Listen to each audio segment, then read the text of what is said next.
Other cause is transvaginal septum. Transvaginal septum, there is a septum in the vagina which do not allow the menstruation. And the third cause is the imperforate hymen. Hymen mean this is a hymen, a membrane which is covering the outflow. Okay, if it's imperforate, then there will be no menstruation. Okay, there are four compartments: Kalman syndrome in the hypothalamus, Turner syndrome which affecting the ovary, and the androgen insensitivity syndrome or Mullerian agenesis. So they are affecting the uterus, mean there is no uterus development. And if there is atresia of cervix and vagina, transvaginal septum, imperforate hymen. So these are the primary cause. If you look at the secondary, so most common cause is a pregnancy. So first you should rule out the pregnancy. Okay. Or another thing, then there is an endocrine disorder. Endocrine disorder means there is the thyroid disorder, for example, the hyper and hypothyroidism, and uncontrolled diabetes, the adrenal disease, for example, congenital adrenal hyperplasia, Cushing syndrome. So they can cause the amenorrhea. Okay, and if you look at the hypothalamus, so first thing you should after the pregnancy you should ask for the drugs. Okay, if she is taking contraceptive drug or anti-psychotic drugs, so it will lead to amenorrhea. Okay, or she is psychological. For example, she is in a stress, so this cause the amenorrhea, or she is severe weight loss, is or excessively exercising. So this may cause the amenorrhea. Okay, and if you look at the anterior pituitary, so number one cause is the Sheehan syndrome. Sheehan syndrome it's a syndrome which actually damage the pituitary after postpartum hemorrhage. If there is severe postpartum hemorrhage, so there will be ischemia to the anterior pituitary which cause the damage of the anterior pituitary. So this is known as Sheehan syndrome. The next cause is the empty cell syndrome. Mean there is no the pituitary is present in their position. Okay, if there is absence of anterior pituitary or it's a damaged anterior pituitary, so this is empty cell syndrome. The next is prolactinoma, mean there is a tumor of the prolactin. So this either would be a micro, mean less than 1 centimeter, or it would be a macro, which is more than 1 centimeter. So this causes the amenorrhea. If you look at the ovary, the most common cause in the ovary is the PCO, in polycystic ovarian disease. Okay, polycystic ovarian disease. Okay, and there would be a the premature ovary insufficiency. Premature ovary insufficiency mean the eggs has been exhausted prematurely. Mean normally there are some eggs are exhausting in the normal physiological period, but sometime due to some autoimmune disease or there is some congenital problem, so this may lead to the exhaust number of ovaries. Mean there is no ovary present in the there is no egg present in the ovary, which lead to premature menopause. Okay, so this is another cause. If you look at the outflow tract, the most common cause in the outflow tract is the endometrium. Sometime if there is a problem in the in this tract, female reproductive tract, so they undergo some surgical process. For example, in the polycystic ovarian syndrome or in the endometriosis, so they remove some endometrium. If they completely remove this endometrium, so this is known as Escherman syndrome. Escherman syndrome mean after the curettage there is complete there is excessive removal of the endometrium. So this will lead to the adhesion between these two walls. Okay, so there is adhesion at this level. Okay, so this causes the amenorrhea. Okay, so drugs and psychology, first pregnancy, endocrinal disorder. In the hypothalamus, there would be a drugs, psychological problem, Sheehan syndrome, empty cell syndrome, prolactinoma, PCO, or premature ovarian insufficiency, or there is a Escherman syndrome. So how you should approach this patient of amenorrhea? So first of all, take detailed history, etiology, rule out first drugs, primary causes and the secondary causes, and then look for if there is a postpartum hemorrhage or if there is dilatation or curettage process. So take history of that. Okay. And then go for the clinical examination. In the clinical examination, look for secondary sexual character and the local. Okay, how you should diagnose it? If there is secondary amenorrhea plus secondary sex or sexual character are developed. Okay, so then go for ultrasound. If in the ultrasound you see the uterus, mean there is outflow obstructed. Okay, if you do not see the uterus, mean there is these two problems, the androgen insufficiency syndrome or Mullerian agenesis. Okay, so how you can confirm? By looking at the karyotype. Karyotype defines you XY or XX. XY is the AIS and the XX is the Mullerian agenesis. Okay, and in the if there is no second, it's a primary amenorrhea and no secondary sexual development. Look for FSH and LH. If there is high FSH, or if there is low FSH, if there is a high FSH, mean it would be a Turner syndrome, okay, or other congenital problem. For example, agonadism, mean there is no there is agenesis of gonads, okay, or if there is a low FSH, mean it's defined there is a hypothalamic problem, okay.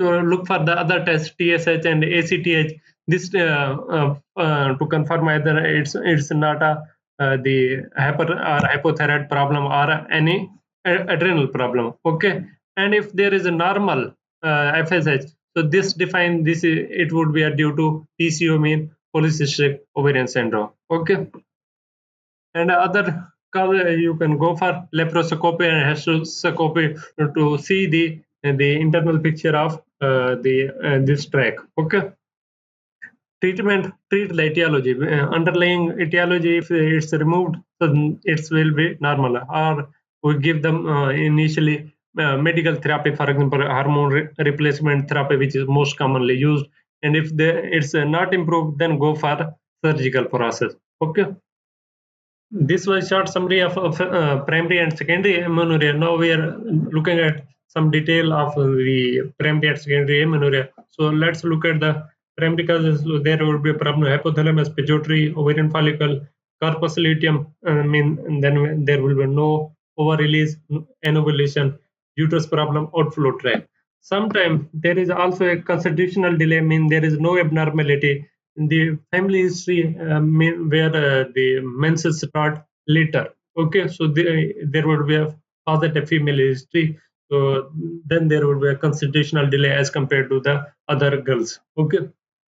So in the hypothalamus, as I mentioned, there will be a hypothalamus dysfunction, okay, or damage, or there would be a Kalman syndrome. How you can go for history, MRI, and CT scan to confirm the diagnosis. Okay, and for the pituitary, if there is pituitary dysfunction, okay, or a prolactinoma like thing, any tumor, so you can confirm by history and GNRH stimulation test. Okay, if the GNRH stimulation test is positive, mean the problem is in the hypothalamus, not in the pituitary. If when you give GNRH and FSH increase, it's a positive. If FSH is not increasing, LH is not increasing, mean there is problem in the pituitary. Okay. So normally you see low LH and low FSH when there is problem in the hypothalamus and in the pituitary. Okay. And in the ovarian follicle, there will be a gonadal dysgenesis, XX or XY cause Turner syndrome. The vanishing testes mean the agonadism condition where the test is not developed. Okay, and there is 5 alpha reductase deficiency, mean there is enzyme deficient which convert the testosterone into dihydrotestosterone. Okay, and if there is 17 alpha hydroxylase deficiency in the congenital adrenal hyperplasia, mean there is no synthesis of the zona granulosa side mean no testosterone, no estrogen. So that's why it's would be a the ovarian insufficiency. Galactosemia mean there is problem in the galactose metabolism, which is toxic to oocyte. Okay, and most common cause is the Turner syndrome in the ovarian. So go for the history and karyotyping because it define the syndrome or there is chromosomal abnormality. If there is some vanishing testes are present, so confirmed by the gonadal biopsy, so destroy those testes because there is chances of malignancy. Look for FSH level because FSH level is high in the Turner syndrome or in agonadism, and in the corpus luteum in there is no ovulation, no production. Okay, especially in case of hyperprolactinemia or in taking if she is taking some drugs. Okay, so this you can diagnose by taking history and progesterone challenges. If you give progesterone and she start bleeding, meaning she's menstruating, so it's confirm the corpus luteum problem. Okay, and also you can go for MRI and CT scan and ultrasound for to further evaluate the problem. Okay, in the uterus, most common cause is androgen insensitivity syndrome, which is XY. Okay, so third most common, and then the Mullerian agenesis, the where X axis. So look for the testosterone level. If the testosterone level is high, mean it's a androgen insensitivity syndrome. If the testosterone level is normal, so it's a Mullerian agenesis. Okay, and you go for the karyotype by confirm it's X, Y, or XX. And in the outflow tract, imperforate hymen, okay, it's an imperforate hymen, vaginal agenesis, okay, absent vagina, or transverse vaginal septum. The congenital cervical stenosis, mean the cervix is closed congenitally, so that's lead to outflow obstruction. Okay, so in this case, you go for the history and go for the pelvic exam. Okay, but you will see in the corpus luteum or uterus or outflow tract, so there will be normal H, LH and the FSH. Okay, how we approach primary amenorrhea, we look for two things: breast and uterus. Are they developed or not? There are four cases, both are developed. Breast is developed, the uterus is developed, and both are not developed. If the breast is developed, mean there is adequate estrogen is present. If the breast is not developed, it means inadequate estrogen production. Okay, and differential diagnosis, hormone, and evaluation. So breast is developed, adequate estrogen is present. Okay, so what a differential diagnosis? If there is current hypothalamic pituitary failure, not a chronic. Okay, anovulation, ovarian failure, outflow tract anomaly. How you evaluate these conditions? Go for pelvic examination and serum prolactin FSH to rule out the hypothalamic pituitary failure, and go for progesterone challenges. If it's positive, mean it's an ovulation, corpus luteum problem. Okay, if it's negative, then you go for the add for estrogen progesterone. If it's positive, mean ovarian failure. Okay, if she not bleed after the estrogen and progesterone test, mean it's a outflow tract anomaly. Okay, you should rule out the imperforate hymen or atresia of cervix and vagina. Okay, so if you look at the if the breast is developed and uterus is not developed, mean there is two problem: Mullerian agenesis or androgen insensitivity. Okay, so in the Mullerian agenesis, testosterone level will be low because XX, XY testosterone level will be high. Okay, how you will it? First go for karyotype to confirm XX or XY. Then look for the sexual hair. If the sexual hair are present, mean it's a Mullerian agenesis. If the sexual hair, mean pubic hair are absent, mean it's a androgen insensitivity. Okay, and also check the testosterone low or high. In the breast, in the uterus development, no breast development mean inadequate estrogen. Okay, so there will be two condition: either a high FSH LH, low FSH LH. Okay, if there is high FSH and LH, mean no problem in the hypothalamus, problem is in the gonadal system. Okay, so gonadal dysgenesis, like in the Turner syndrome. If there is low FSH, low LH, mean hypothalamic pituitary failure. Okay, so first you go for karyotype to look for the Turner syndrome and serum FSH. Okay, and GnRH stimulation test. If when you give the GnRH, if it respond, mean pituitary is working, so FSH level increase. If it's not increasing or decreasing, so it's a hypothalamic problem. Okay, like Kalman syndrome. If both are not developed, mean inadequate estrogen and other congenital problem. For example, agonadism, where is a vanishing testes. So all the condition are the XY. Okay, XY. Okay, or there will be the enzyme deficiency which are necessary for the production of testosterone and the estrogen in the adrenal cortex. Okay, so you know better. If the what you will see FS and LH will be high because hypothalamus is working, the pituitary is working, but low estrogen and progesterone because there is agonadism and there is the enzymatic deficiency. Okay, so go for the karyotype to confirm XY and go for gonadal biopsy because if the testes are present, there are chances of malignancy. So try to destroy them. Then go for the HCG stimulation testosterone. HCG do what? It actually increase the testosterone normally. Okay, it's a normal. But if there is no testes, mean agonadism, there will be no increase in the testosterone. Okay, if there is the enzymatic deficiency, so some amount of testosterone level will be increased somehow. But in the agonadism, it remains same. Okay, so mean agonadism. In this way, you can differentiate agonadism and these two conditions. These are four condition of the breast and uterus. Okay, so we let's review the pictures of this problem. Okay, for example, if you look at Kalman syndrome, as I mentioned, there is the no GnRH neuron migration, so hypothalamus the dysfunctional, and there is also problem of olfactory epithelium. So that's why there would be a hypogonadism, and the other is the insomnia. Okay, absence of sense of smell. Okay, so these are two problem in the Kalman syndrome. So in the what you see in the male and female, erectile dysfunction, azoospermia. In the female, there will be primary amenorrhea and incomplete breast development. What is treatment option? Give the hormone replacement therapy.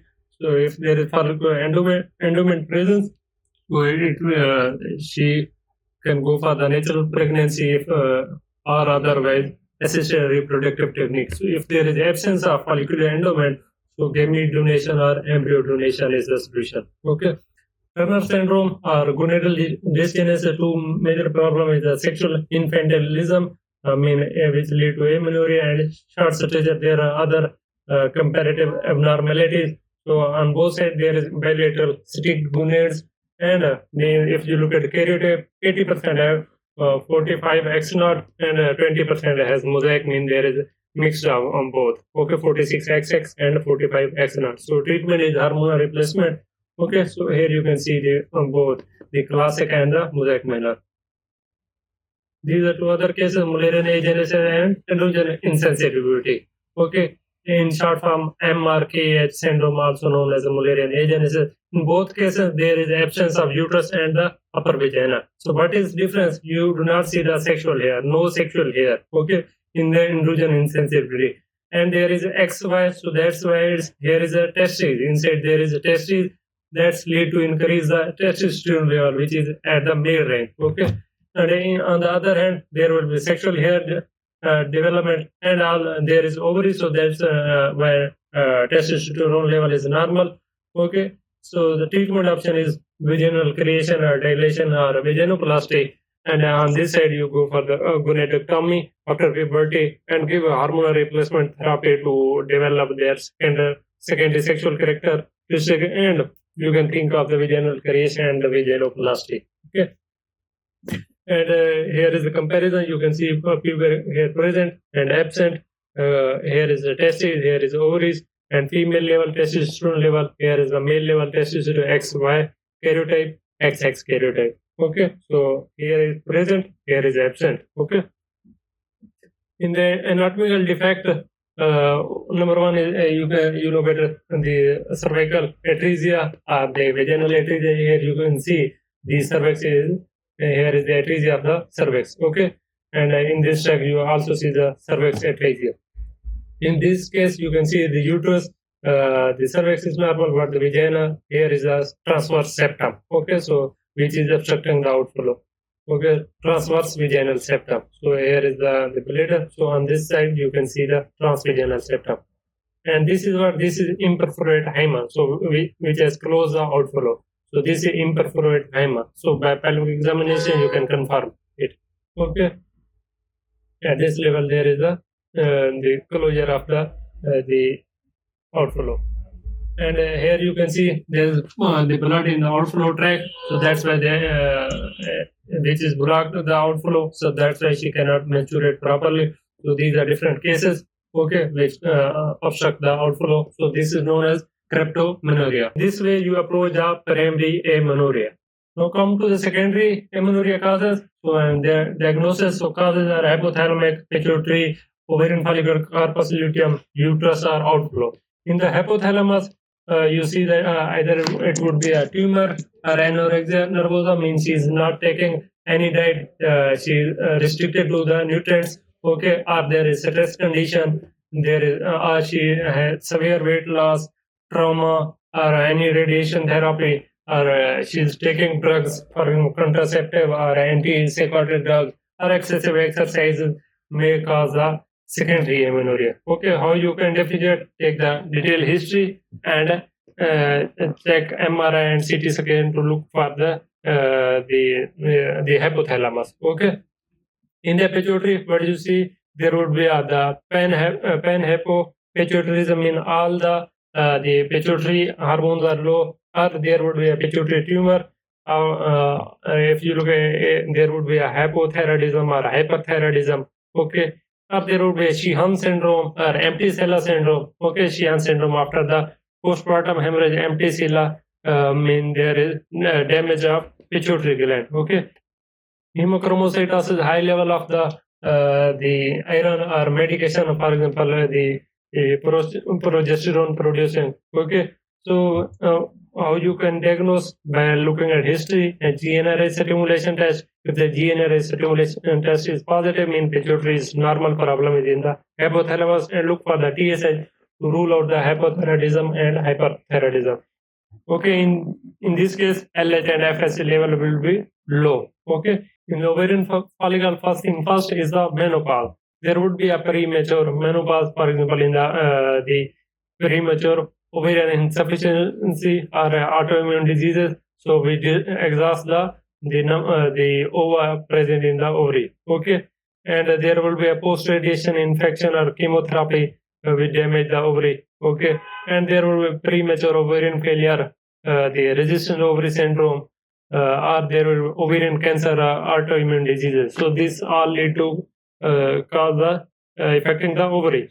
How you diagnose? Looking at the history, taking the age, the post-radiation infection, chemotherapy, or karyotyping to look for there is agenesis, or gonadal biopsy to remove the existing gonad which may lead to malignancy. Okay, so there will be high LH and FSH level because the ovary is not utilizing the FS and LH. Corpus luteum, in the corpus luteum, anovulation means there is no production. Most common cause is the polycystic ovarian syndrome. Okay, and or there would be a hyperprolactinemia due to tumors, drugs, or chest, and there would be a drugs and chest wall stimulation, which may lead to amenorrhea. And if there is weight loss or stress or exercise, which also cause the anovulation, no ova secretion. Okay.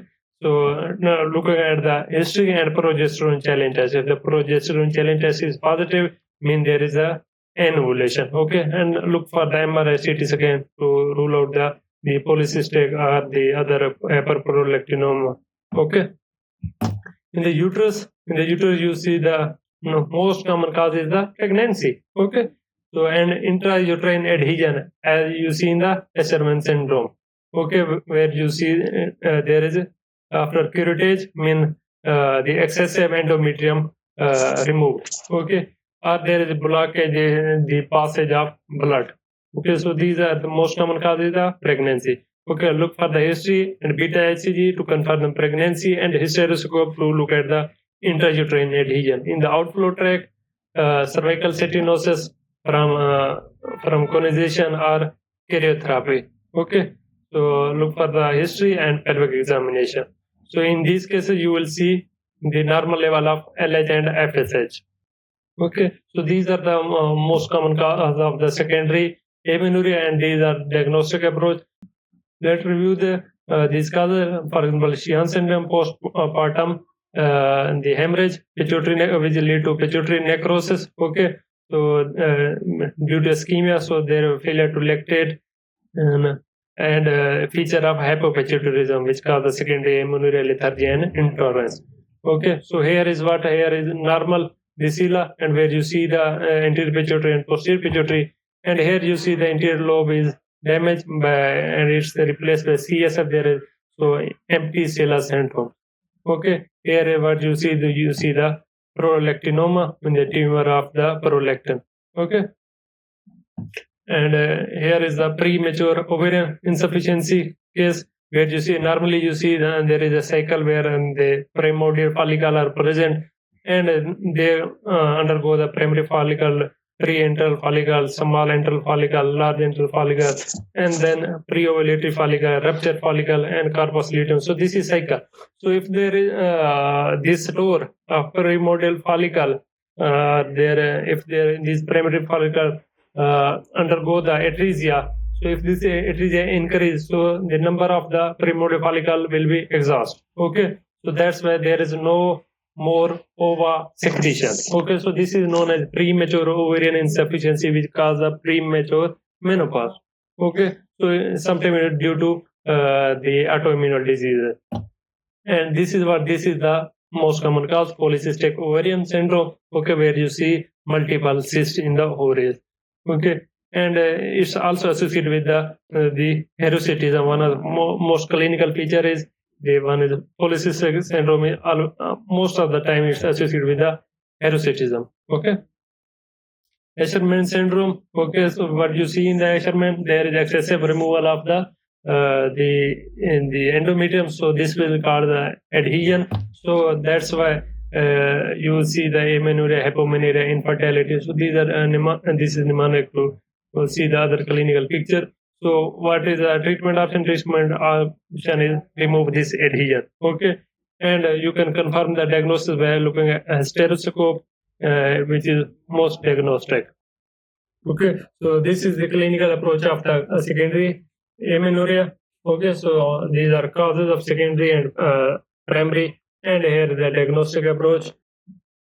What is my suggestive easiest approach to amenorrhea? So first you should confirm it's a primary or secondary. Okay, then you look for the physiological causes. Okay, and then you go look for the pathological. In the physiological, pre-puberty or menopause or constitutional delay, I mean there is a family history, or pregnancy or lactation. In the pathological, so first you look for the drugs or psychological history, then you look for the uncontrolled disease, endocrine disease, especially the diabetes, thyroid, adrenal.